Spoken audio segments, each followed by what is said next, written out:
남규태방송 시청자 여러분 안녕하십니까? 오늘은 2023년 5월 2일 화요일입니다.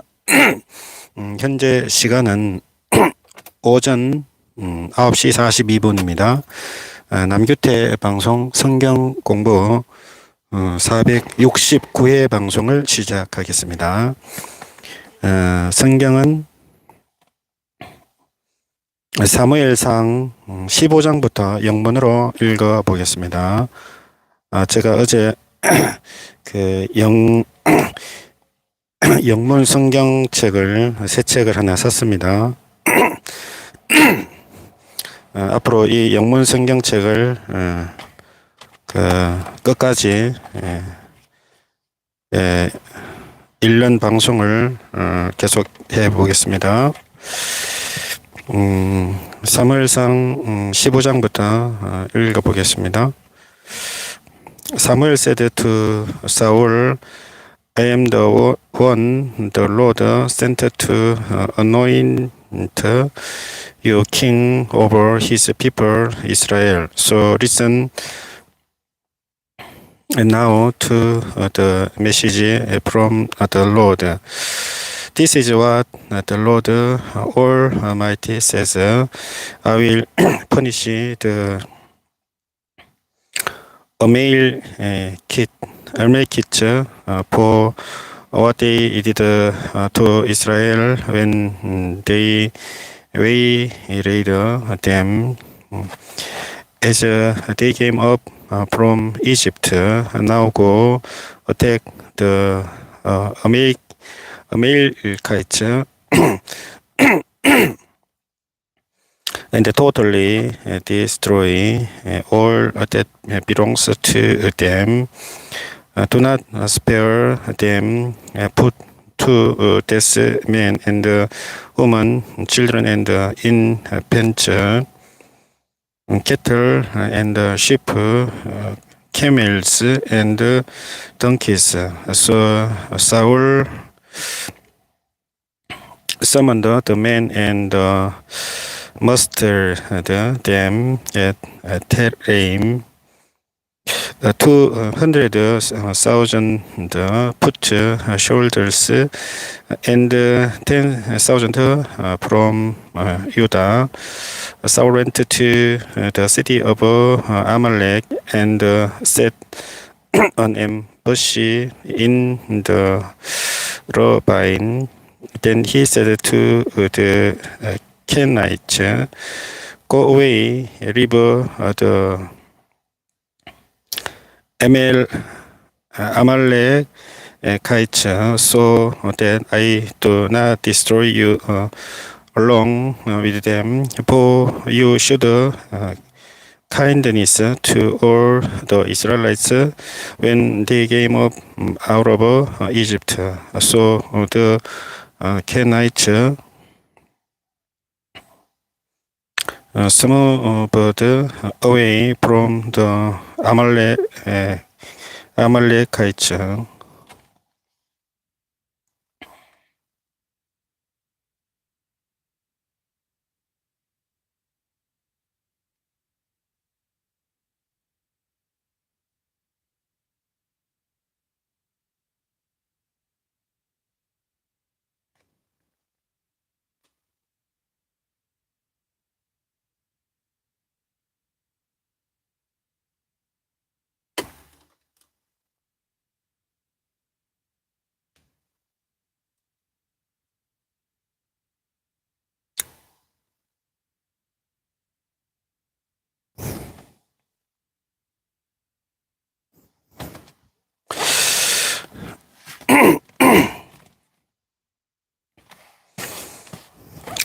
Arrive and all his people he totally destroyed with the sword.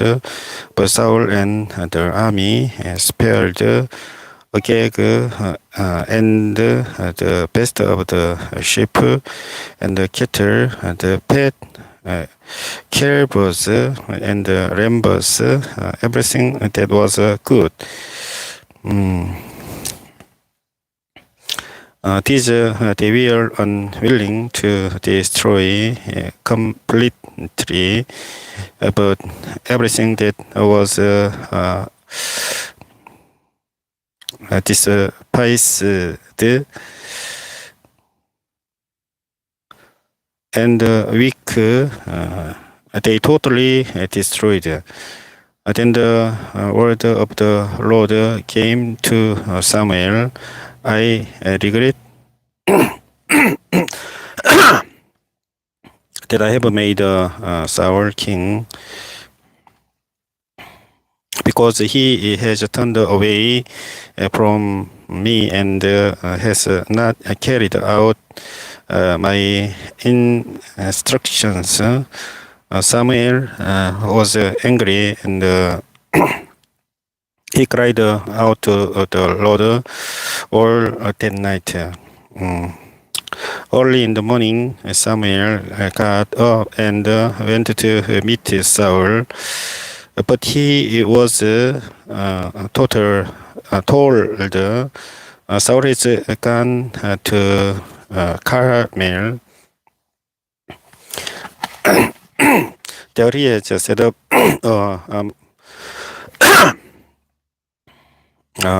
monument in his own honor, and has turned and gone on down to Gilgal. When Samuel reached him, Saul said, "The Lord bless you. I have carried out the Lord's instructions." But Saul said, "What then is this bleating of sheep in my ears? What this lowing of cattle that I hear?" Saul answered, "The soldiers brought them from the Amalekites. They spared the best of the sheep and cattle to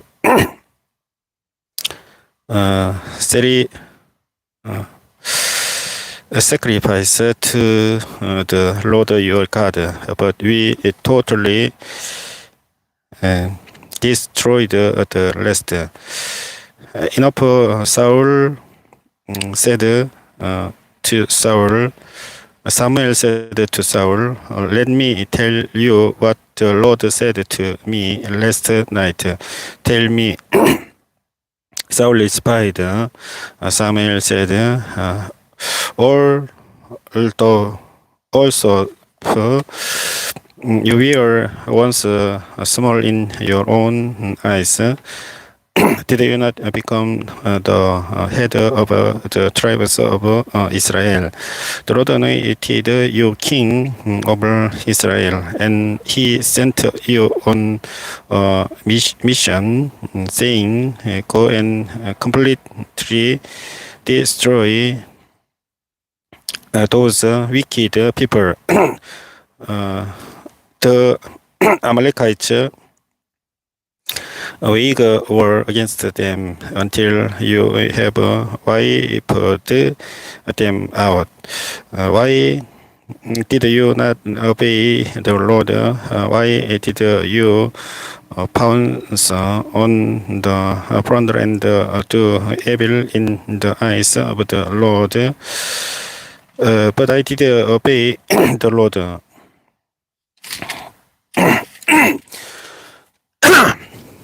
Saul said, "I went on the mission the Lord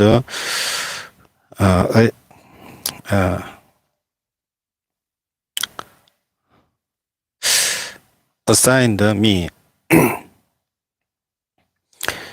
I completely destroyed the Amalekites and brought back Agag, their king." The soldiers took sheep and cattle from the plunder, the best of what was devoted to God, in order to sacrifice them to the Lord your God at Gilgal. But Samuel replied, Does the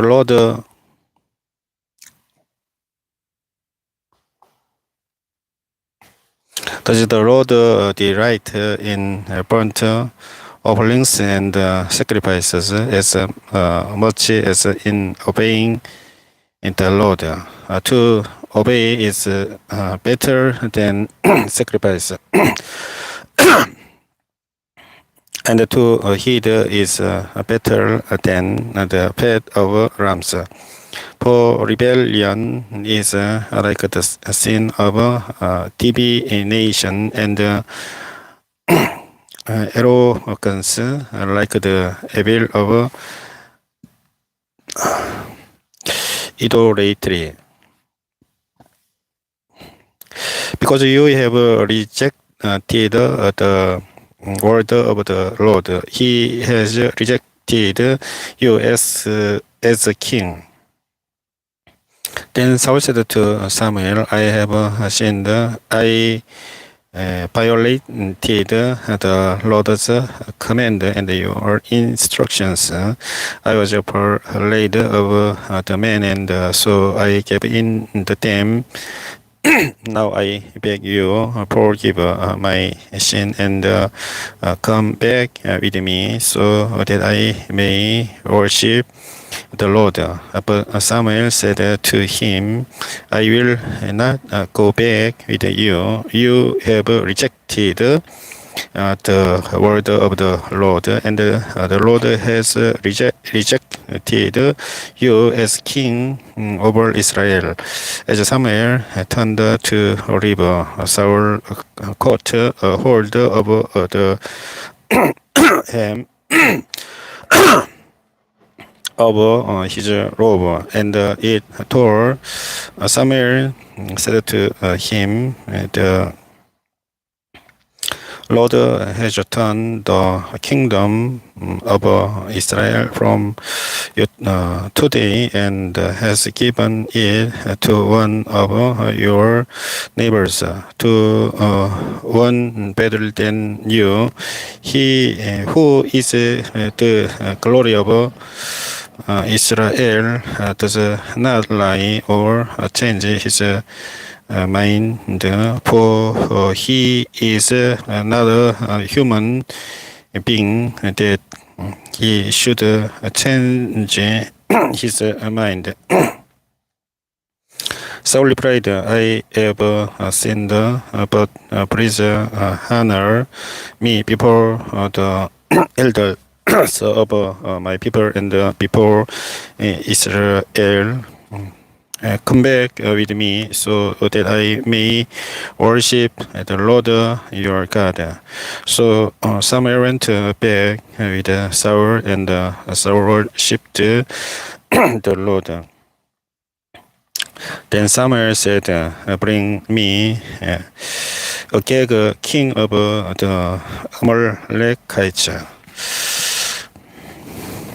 Agag came to him in chains, and he thought, surely the bitterness of death is past. But Samuel said, as your sword has made a woman childless, so will your mother be childless among women. And Samuel put Agag to death before the Lord at Gilgal. Then Samuel left for Ramah, but Saul went up to his home in Gibeah of Saul until the day Samuel died. He did not go to see Saul again. So Samuel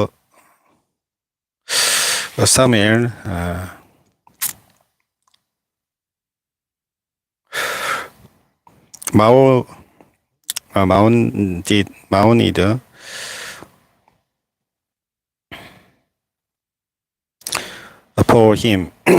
And the Lord regretted that he had made Saul king over Israel. The Lord said to Samuel, how long will you mourn for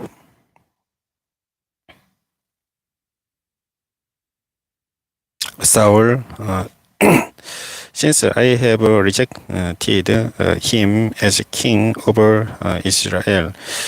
Fill your horn with oil and be on your way. I am sending you to Jesse of Bethlehem. I have chosen one of his sons to be king. But Samuel said, how can I go if Saul hears about it? He will kill me. The Lord said, take a heifer with you and say, I have come to sacrifice to the Lord. Invite Jesse to the sacrifice, and I will show you what to do. You are to anoint for me the one I indicate. Samuel did what the Lord said. When he arrived at Bethlehem, the elders of the town trembled. When they met him, they asked, do you come in peace? Samuel replied, yes, in peace. I have come to sacrifice to the Lord. Consecrate yourselves and come to the sacrifice with me. Then he consecrated Jesse and his sons and invited them to the sacrifice. When they arrived, Samuel saw Eliab and thought, surely the Lord's anointed stands here before the Lord. But the Lord said to Samuel, do not consider his appearance or his height, for I have rejected him. The Lord does not look at the things people look at. People look at the outward appearance, but the Lord looks at the heart.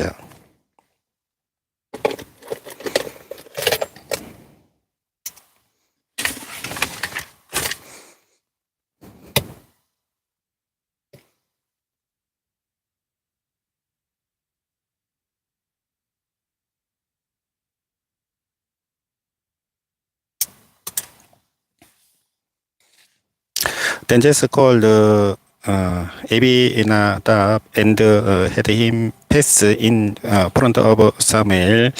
But Samuel said, the Lord has not chosen this one either. Jesse then had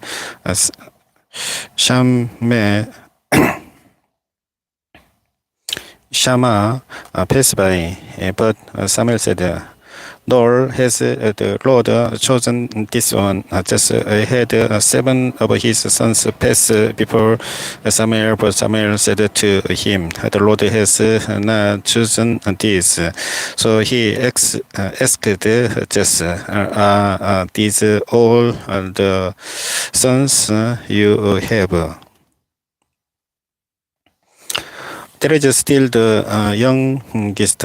Jesse answered, he is tending the sheep. Samuel said, send for him. We will not sit down until he arrives. So he sent for him and had him brought in. He was growing with health and had a fine appearance and had some pictures. Then the Lord said, Rise and anoint him.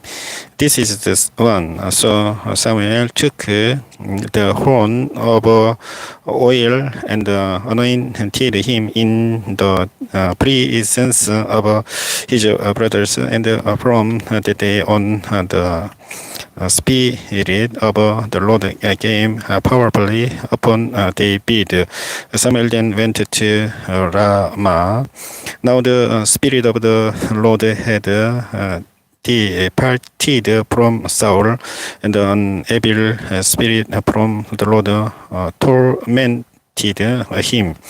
Saul's attendant said to him, See, an evil spirit from God is tormenting you. Let our Lord command his servant here to search for someone who can play the lyre. He will pray when the evil spirit from God comes on you, and you will feel better. So Saul said to his attendants, Find someone who prays well and bring him to me. One of the servants answered, I have seen a son of Jesse of Bethlehem who knows how to play the lyre. He is a brave man and a warrior. He speaks well and is a fine-looking man, and the Lord is with him. Then Saul sent messengers to Jesse and said, Send me your son David, who is with the sheep. So Jesse took a donkey loaded with bread, a skin of wine, and a young goat, and sent them with his son David to Saul. David came to Saul and interred his service. Saul liked him very much, and David became one of his armor bearers. Then Saul sent word to Jesse, saying, Allow David to remain in my service, for I am pleased with him. Whenever the spirit from God came on Saul, David would take up his lyre and play. Then real life would come to Saul. He would feel better, and the evil spirit would leave him. Now the Philistines gathered their forces for war and assembled Soko in Judah. They pitched camp at Epos Demim between Soka and Ezekah. Saul and the Israelites assembled and camped in the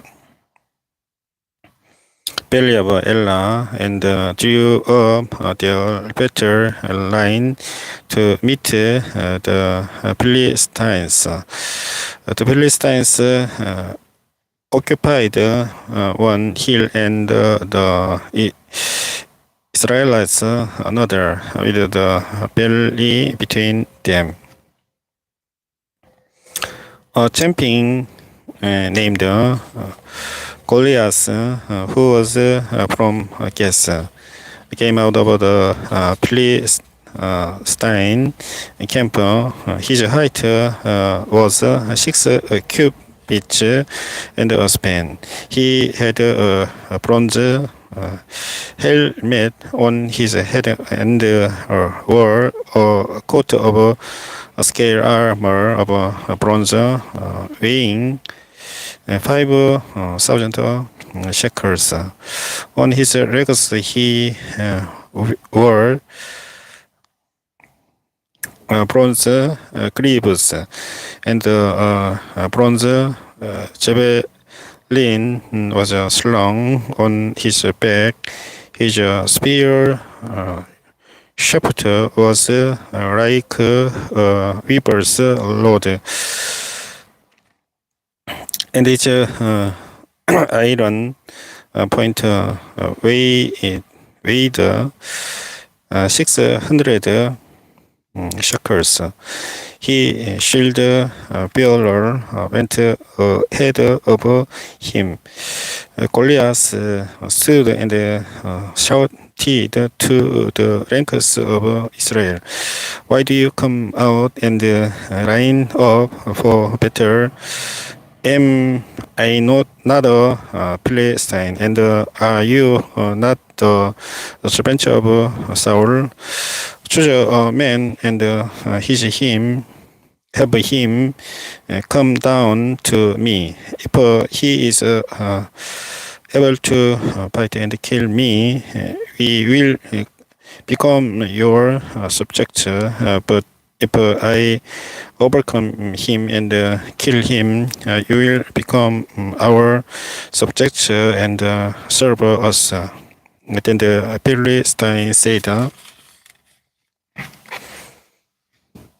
"This day I defy the armies of Israel. Give me a man and let us fight each other." On hearing the Philistines' words, Saul and all the Israelites were dismayed and terrified. Now David was the son of an Ephrathite named Jesse, who was from Bethlehem in Judah. Jesse had 8 sons, and in Saul's time he was very old. Jesse's 3 oldest sons had followed Saul to the war.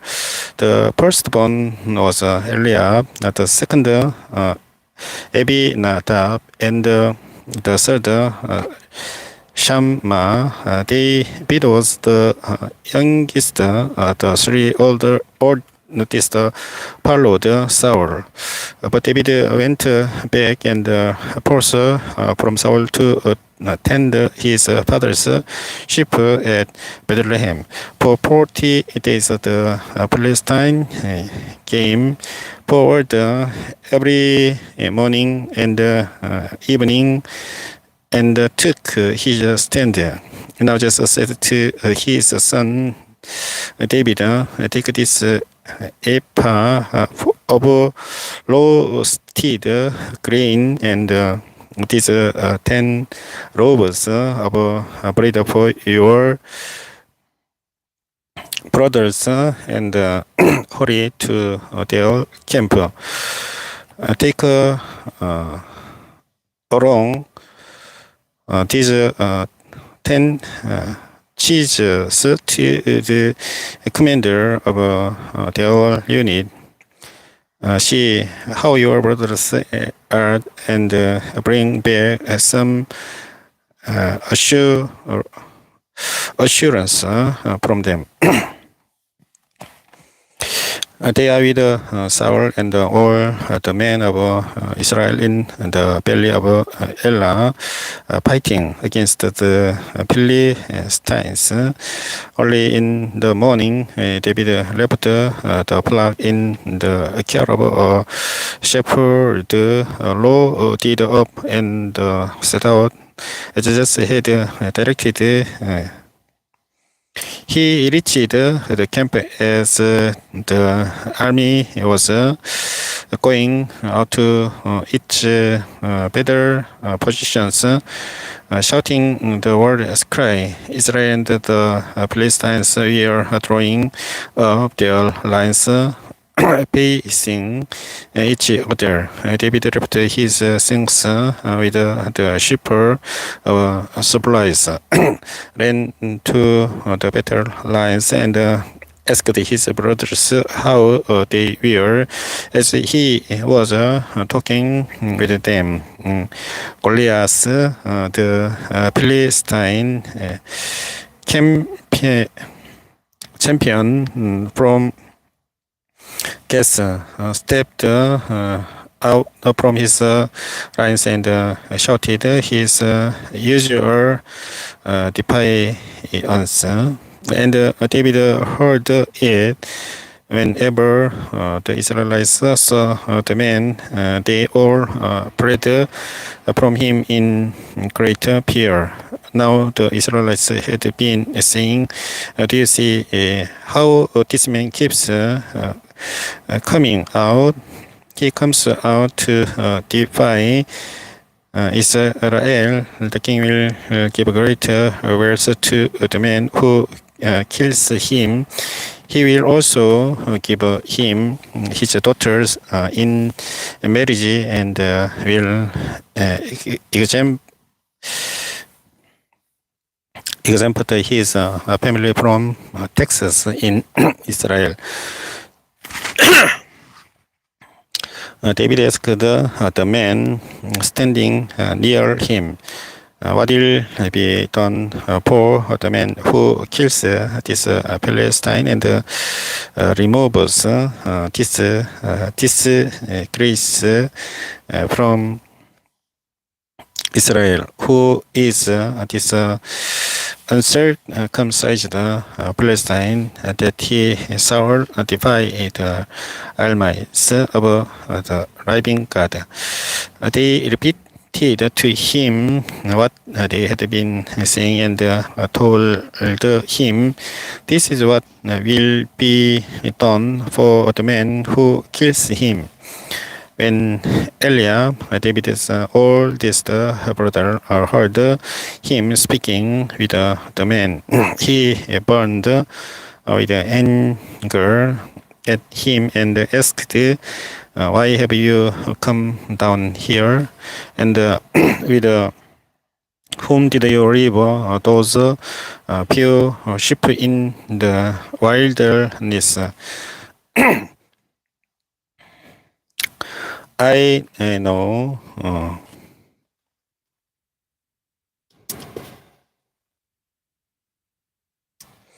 know how conceited you are and how wicked your hold is.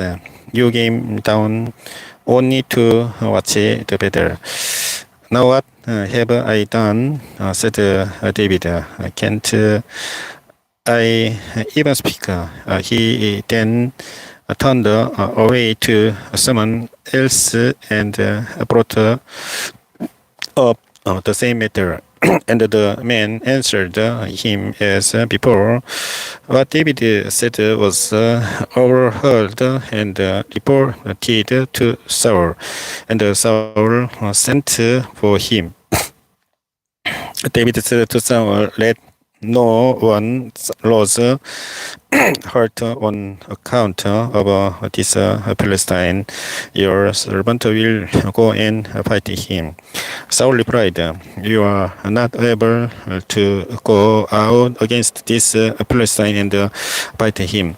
You are only a young man, and he has been warrior from his youth."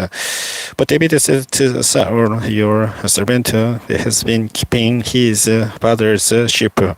When a lion or a bear came and carried off a sheep from the flock, I went after it, struck it, and rescued rescued the sheep from its mouth. When it turned on me, I seized it by its hair, struck it and killed it. Your servant has killed both the lion and the bear. This uncircumcised Palestine will be like one of them, because he has divided the armies of the arriving God. The Lord who rescued me from the paw of the lion and the paw of the bear will rescue me from the hand of this Palestine. Saul said to David, "Go, and the Lord be with you." Then Saul dressed David in his own tunic. He put a coat of armor on him and a bronze helmet on his head. David fastened on his sword over the tunic and tried working around, because he was not used to them. "I cannot go in these," he said to Saul, "because I am not used to them." So he took them off. Then he took his staff in his hand, chose 5 smooth stones from the stream, put them in the pouch of his shepherd's back, and with his sling in his hand, approached the Philistine. Meanwhile, the Philistine, with his shield bearer in front of him, kept coming closer to David. He looked David over and saw that he was a little more than a boy, growing with health and handsome, and he despises him. He said to David, "Am I a dog? Then you come at me with sticks." And the Philistine curses David by his gods. "Come here," he said, "and I will give your flesh to the birds and the wild animals." David said to the Philistine, "You come against me with a sword and a spear and a javelin, but I come against you in the name of the Lord Almighty, the God of the armies of Israel, whom you have defied. This day the Lord will deliver you into my hands, and I will strike you down and cut off your head. This very day I will give the carcasses of the Philistine army to the birds and the wild animals, and the whole world will know that there is a God in Israel. Those gathered here will know that it is not by sword or a spear that the Lord saves, for the battle is the Lord's, and He will give all of you into our hands." As the Philistine moved closer to attack him, David ran quickly toward the battle line to meet him, reaching into his bag and taking out a stone. He strung it and struck the Philistine on the forehead. The stone sank into his forehead, and he fell face down on the ground. So David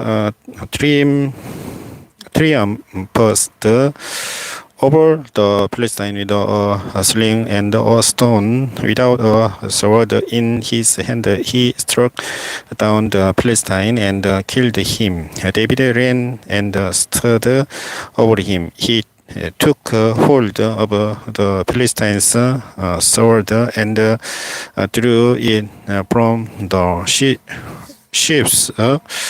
After he killed him, he cut off his head with the sword. When the Philistines saw that their hero was dead, they turned and ran. Then the men of Israel and Judah surged forward with a shout and pursued the Philistines to the entrance of Gath and to the gates of Ekron. There they were strewn along the Sha'araim road to Gath and Ekron. When the Israelites returned from chasing the Philistines, they plundered their camp. David took the Philistines' head and brought it to Jerusalem. He put the Philistines' weapons in his own tent. As Saul watched David going out to meet the Philistine, he said to Abner, commander of the army, Abner, whose son is that young man? Abner replied, as surely as you arrive your majesty, I don't know. The king said, find out whose son this young man is. As soon as David returned from killing the Palestine, Abner took him and brought him before Saul, with David still holding the Philistines' head. Whose son are you, young man? Saul asked him.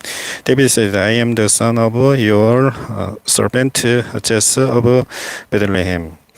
After David had finished talking with Saul, Jonathan became one in spirit with David, and he loved him as himself.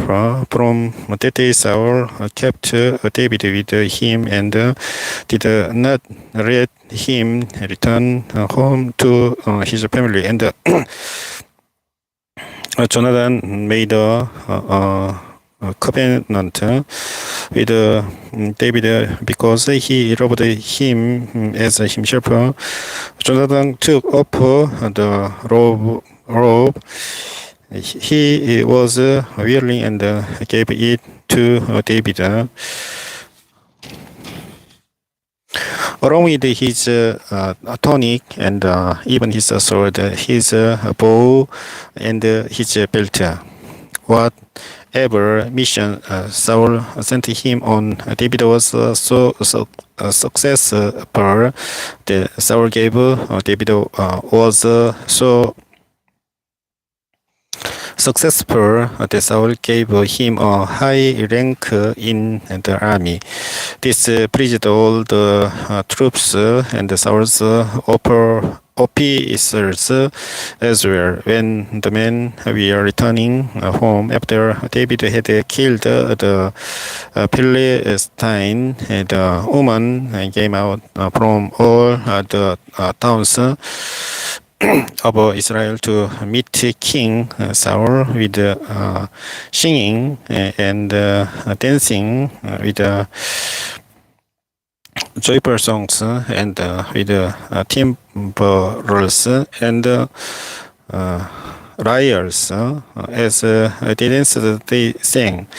Saul is slain his thousands, and David his tens of thousands. Saul was very angry. This refrain displeased him greatly. They have credited David with tens of thousands. He thought, but me with only thousands. What more can he get but the kingdom? And from that time on, Saul kept a close eye on David. The next day, an evil spirit from God came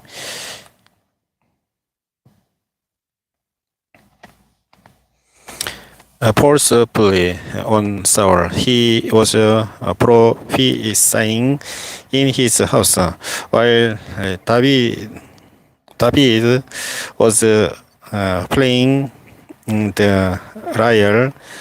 As he usually did, Saul had a spear in his hand, and he held it, saying to himself, "I'll pin David to the wall."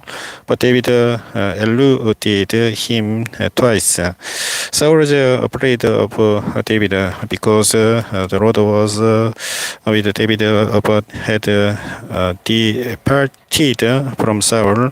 So he sent David away from him and gave him command over 1,000 men. And David led the troops in their campaigns. In everything he did, he had greatest success because the Lord was with him. When Saul saw he successful, he was afraid of him. But all Israel and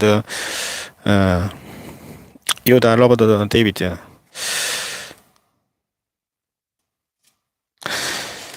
Because he led them in their campaigns, Saul said to David, "Here is my older daughter, Merab. I'll give her to you in marriage. Only serve me bravely and fight the battles of the Lord." But Saul said to himself, "I will not raise a hand against him. Let the Philistines do that." But David said to Saul, "Who am I?" And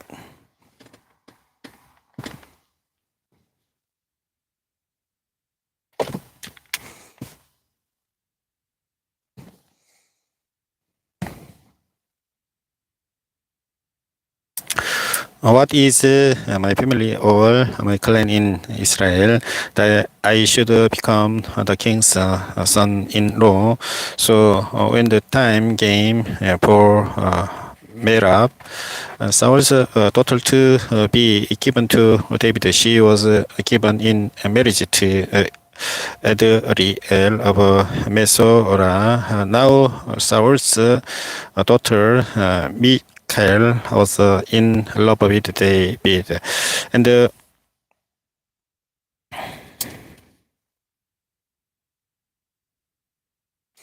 when they told Saul about it, he was pleased. "I will give her to him." He thought so that she may be a snare to him, and so that the hand of the Philistines may be against him. So Saul said to David, "Now you have a second opportunity to become my son-in-law."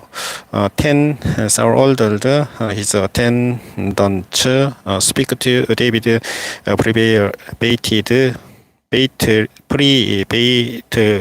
and say, "Look, the king likes you, and his attendants all love you. Now become his son-in-law." They repeated these orders to David. But David said, "Do you think it is a small matter to become the king's son-in-law? I am only a poor man and little known." When Saul's servants told him what David had said, Saul replied, "Say to David, the king wants no other price for the bride than 100 Philistine for skins to take revenge on his enemies." Saul's plan was to have David fall by the hands of the Philistines. When the attendants told David these things, he was pleased to become the king's son-in-law. So before the allotted time elapsed, David took his men with him and went out and killed 200 Philistines and brought back their foreskins. They counted out the full number to the king so that David might become the king's son-in-law. Then Saul gave him his daughter Michal in marriage. When Saul realized that the Lord was with David and that his daughter Michal loved David, Saul became still more afraid of him, and he remained his enemy the rest of his days. The Philistine commanders continued to go out to battle, and as effort often as they did, David met with more success than the rest of Saul's officers, and his name became well known. Saul told his son Jonathan and all the attendants to kill David. But Jonathan had taken a great liking to David and warned him, "My father Saul is looking for a chance to kill you. Be on your guard tomorrow morning. Go into hiding and stay there. I will go out and stand with my father in the field where you are. I will speak to him about you and will tell you what I find out." Jonathan spoke well of David to Saul, his father, and said to him, "Let not the king do wrong to his servant David. He has not wronged you, and what he has done has benefit you greatly. He took his life in his hands when he killed the Philistine. The Lord won a great victory for all Israel, and you saw it, and we are glad. Why then would you do wrong to an innocent man like David by killing him for no reason?" Saul listened to Jonathan and took this oath, "As surely as the Lord lives, David will not be put to death." So Jonathan called David and told him the whole conversation. He brought him to Saul, and David was with Saul as before. Once more war broke out, and David went out and brought the Philistine. He struck them with such force that they fled before him. But an evil spirit from the Lord came on Saul as he was sitting in his house with his spear in his hand, while David was playing the lyre. Saul tried to pin him to the wall with his spear, but David eluded him as Saul drove the spear into the wall. That night David made good his escape. Saul sent men to David's house to watch it and to kill him in the morning. But Michal, David's wife, warned him, "If you don't run for your life tomorrow, you will be killed." So Michal let David down through a window, and he fled and escaped. Then Michael took an idol and laid it on the bed, covering it with a garment and putting some goat's hair at the head. When Saul sent the men to capture David, Michael said he is ill. Then Saul sent the men back to see David and told them, "Bring him up to me in his bed so that I may kill him." But when the men entered, there was the idol in the bed, and at the head was some goat's hair.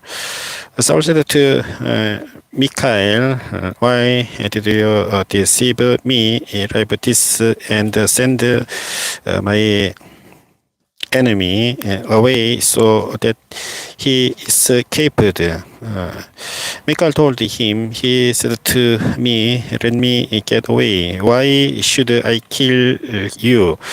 When David had prayed and made his escape, he went to Samuel at Ramah and told him all that Saul had done to him. Then he and Samuel went to Naos and stayed there. Word came to Saul, "David is in Naos at Ramah." So he sent men to capture him. But when they saw a group of prophets prophesying with Samuel standing there as their leader, the Spirit of God came on Saul's men, and they also prophesied. Saul was told about it, and he sent more men, and they prophesied too. Saul sent men a third time, and they also prophesied. Finally, he himself left for Ramah and went to the great cistern at Secure. And he asked, "Where are Samuel and David?" "Over in Naos at Ramah," they said. So Saul went to Naos at Ramah, but the Spirit of God came even on him, and he walked along prophesying until he came to Naos. He stripped off his garments and he too prophesied in Samuel's presence. He reigned all that day and all that night. This is why people say, "Is Saul also among the prophets?" Then David prayed from Naos at Ramah and went to Jonathan and asked, "What have I done? What is my crime? How have I wronged your father that he is trying to kill me?" "Never," Jonathan replied. "You are not going to die. Look, my father doesn't do anything great or small without letting me know. Why would he hide this from me? It isn't so." But David took an oath and said, "Your father knows very well that I have found favor in your eyes, and he has said to himself, Jonathan must not know this, or he will be grieved. Yet as surely as the Lord lives, and as you live, there is only a step between me and death." Jonathan said to David, "Whatever you want me to do, I will do for you." So David said, "Look, tomorrow is the new moon feast, and I am supposed to dine with the king.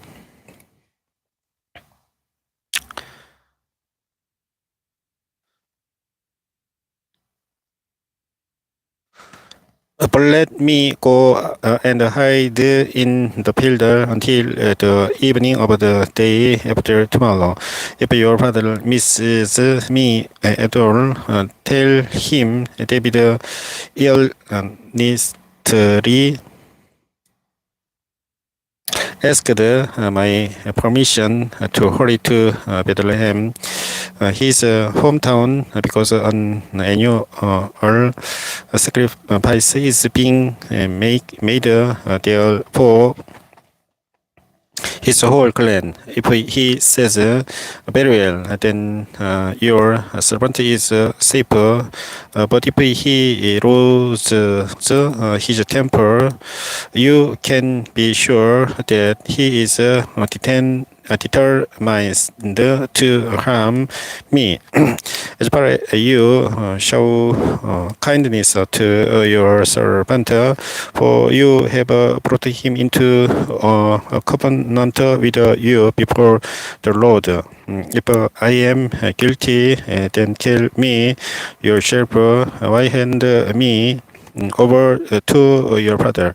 "Never," Jonathan said. "If I had the least inkling that my father was determined to harm you, wouldn't I tell you?" David asked, "Who will tell me if your father answers you harshly?" "Come," Jonathan said, "let's go out into the field." So they went there together. Then Jonathan said to David, "I swear by the Lord, the God of Israel, that I will surely sound out my father by this time the day after tomorrow. If he is favorably disposed toward you, will I not send you word and let you know? But if my father intends to harm you, may the Lord deal with Jonathan, be it ever so severely, if I do not let you know and send you away in peace. May the Lord be with you as he has been with my father. But show me unfailing kindness, like the Lord's kindness, as long as I live, so that I may not be killed, and do not ever cut off your kindness from my family." Not even when the Lord has cut off every one of David's enemies from the face of the earth. So Jonathan made a covenant with the house of David, saying, "May the Lord call David's enemies to account." And Jonathan had David reform his oath out of love for him, because he loved him as he loved himself. Then Jonathan said to David, "Tomorrow is the new moon feast. You will be missed because your seat will be empty. The day after tomorrow, toward the evening, go to the place where you did when this trouble began, and wait by the stone easel. I will shoot 3 arrows to the side of it as a as a sword. I will shooting at a target. Then I will send a boy and say, go find the arrows. If I say to him, look, the arrows on this side of you, bring them here, then come, because as surely as the Lord lives, you are shape. There is no danger, but if I say to the boy, look, the arrows are beyond you, then you must go, because the Lord has sent you away. And about the matter you and I discussed, remember, the Lord is witness between you and me forever. So David hid in the field, and when the new moon feast came, the king sat down to it. He sat in his customary place by the wall, opposite Jonathan, and Abner sat next to Saul, but David's place was empty. Saul said nothing that day, for the thought something must have happened to David to make him ceremonially unclean. Surely is unclean. But the next day, the second day of the month, David's place was empty again. And then Saul said to his son Jonathan, "Why hasn't the son of Jesse come to the meal, either yesterday or today?" Jonathan answered David, earnestly asked me for permission to go to Bethlehem. He said, "Let me go, because our family is observing sacrifice in the town, and my brother has offered me to be there. If I have found favor in your eyes, let me get away to see my brothers." That is why he has not come to the king's table. Saul's anger flared up at Jonathan, and he said to him, "You son of a perverse and rebellious woman, don't I know that you have sided with the son of Jesse, to your own shame and to the shame of the mother who bore you? As long as the son of Jesse lives on this earth, neither you nor your kingdom will be established." now send someone to bring him to me, for he must die. Why should he be put to death? What has he done? Jonathan asked his father, but Saul hurled his spear at him to kill him. Then Jonathan knew that his father intended to kill David. Jonathan got up from the table in appears angel on the second day of the feast. He did not eat because he was grieved at his father's shameful treatment of David. In the morning, Jonathan went out to the field for his meeting with David. He had a small boy with him, and he said to the boy, "Run and find the arrows I shoot." As the boy ran, he shot an arrow beyond him.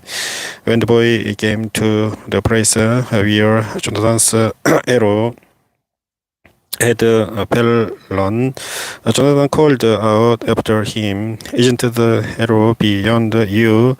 Then he shouted, "Hurry, go quickly, don't stop." The boy picked up the arrow and returned to his master.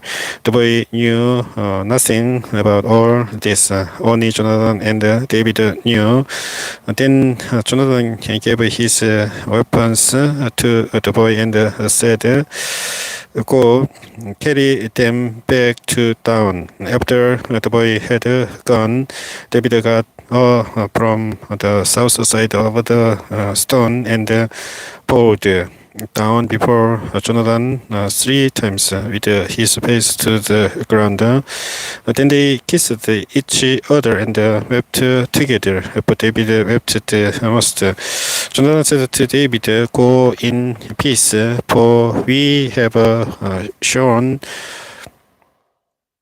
friendship with each other in the name of the Lord, saying, 'The Lord is witness between you and me, and between your descendants and my descendants forever.' Then David left, and Jonathan went back to the town. 사무엘상 20장까지 영문으로 읽어보았습니다. 성경공부 469회 방송은 여기서 종료하고, 오늘은 제가 특별히 시간이 많기 때문에 연속해서 계속 방송을 하겠습니다. 잠깐 쉬었다가 470회 방송을 다시 하겠습니다. 주기도문 기도하고 방송을 끝내겠습니다. Our Father in heaven, hallowed be your name. Your kingdom come. Your will be done on earth as it is in heaven. Give us today our daily bread, and forgive us our debts, as we also have forgiven our debtors. And lead us not into temptation, but deliver us from the evil one. For yours is the kingdom and the power and the glory forever. 아멘. 469회 방송을 시청해 주신 분께 감사드리겠습니다. 안녕히 계십시오.